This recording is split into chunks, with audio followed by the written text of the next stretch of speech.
Willow Creek Elementary was tucked away in a quiet neighborhood with picket fences and little driveways. Despite its modest, unassuming red brick facade, the school was full with little nuances that revealed a different narrative. Hand-painted, inspirational slogans and pastel wall art displays created by enthusiastic young hands hovered just over doorframes like hushed words of encouragement. Addison Myers, a third-grade teacher in her late 20s, arrived that morning before sunrise with her practical flats clicking softly against the tile. She moved with quiet intention, her hair pulled back in a low bun, and a large thermos of tea tucked under her arm. She enjoyed this time of day, when there was silence before the storm, breath before the chorus, and she spent it rearranging chairs and going over her lesson plan, carefully arranging the day's worksheets and cleaning up her reading nook. By 7:45 a.m., students started filing in, some racing to their desks, others taking their time chatting with friends, and some dropping their bags with theatrical groans. Addison greeted each student by name, giving them a gentle smile or a quick shoulder touch, and then she noticed a small girl standing just beyond the classroom door's threshold, clutching a backpack that was almost half her size. "Hi there. You must be all right?" she asked. Her classroom always glowed with warmth, not just food.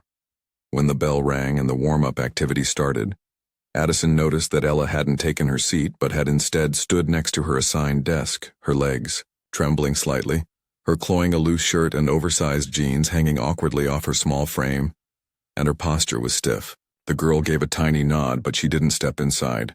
Her eyes were scanning the room as if assessing for threats. This wasn't normal nervousness, though, it was hypervigilance. Addison didn't push, simply conned. "Would you like to sit, Ella?" "We're just getting started." Addison walked carefully over to her, crouching next to her. The girl said, "I can't sit too long," with her eyes darting downward. The words clung to Addison like burdens throughout the day, even though they were barely audible. Addison observed intently during story time on the carpet, while Ella stood at the edge of her desk during maths class, and never once rested when questioned about it. When asked about it during a worksheet review, she whispered, "I'm lazy if I sit." Having taught long enough to distinguish between trauma and preference, Addison's heart was twisted. Ella wasn't moving because she was restless. Instead, she was paralyzed by dread. Later, Addison brought her worries to the attention of school nurse Mara Delaney, and the two of them talked about the potential for severe psychological conditioning or physical abuse. Mara acknowledged that Ella had recently left a foster home, but there were no formal complaints on file, and the district's home visit revealed nothing alarming.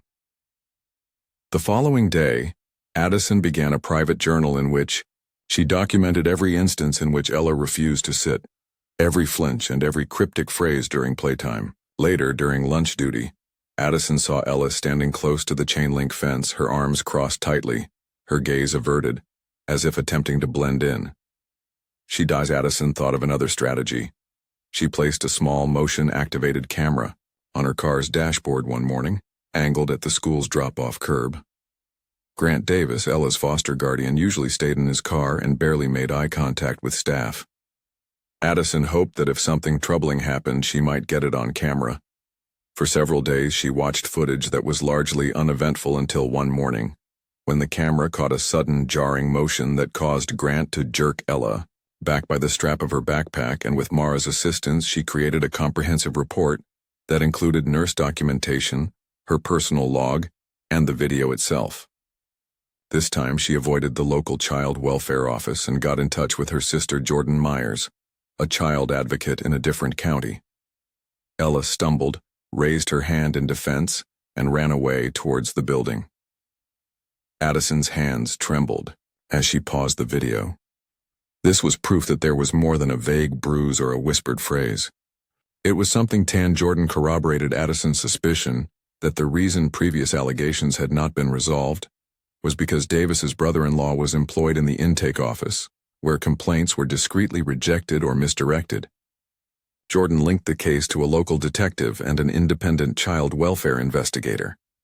A surprise visit was planned to Davis's house, and Addison attempted to maintain composure while teaching long division at school despite her heart pounding like a war drum.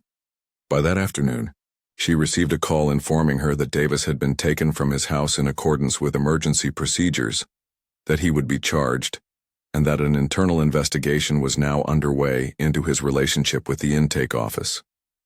After school, Addison stayed in her car, but the relief quickly gave way to a new issue. The county was having trouble finding a local placement for Ella, and her file contained false notes from Davis labeling her as defiant, which made foster families suspicious. When the possibility of her being sent to a group facility loomed, Addison made a decision. "I'll do it," she assured Mara in a firm voice. "I'll foster her."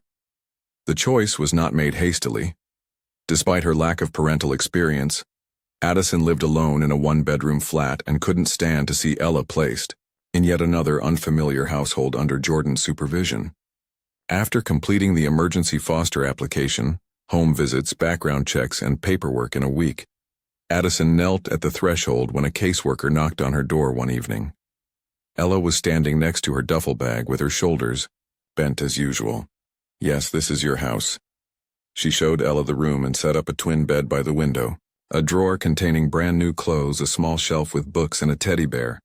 And Ella's nod when Addison told her that she could sit anywhere she wanted, whenever she wanted. That night, Ella finally curled up on the couch and watched a cartoon. Addison pretended not to stare, even though tears were welling in her eyes. Weeks went by, and slowly Ella started to thaw. She spoke more, sat more, and occasionally laughed at school. She doodled a good stool with hearts and flowers on top. It was more than a drawing. It was a declaration. But the fight wasn't over. Grant. In his appeal, Davis accused Addison of manipulating the circumstances to support his allegation that Ella was mentally ill. The court examined the material, this time finding a pattern of abuse and neglect concealed by linkages in the reopened foster files.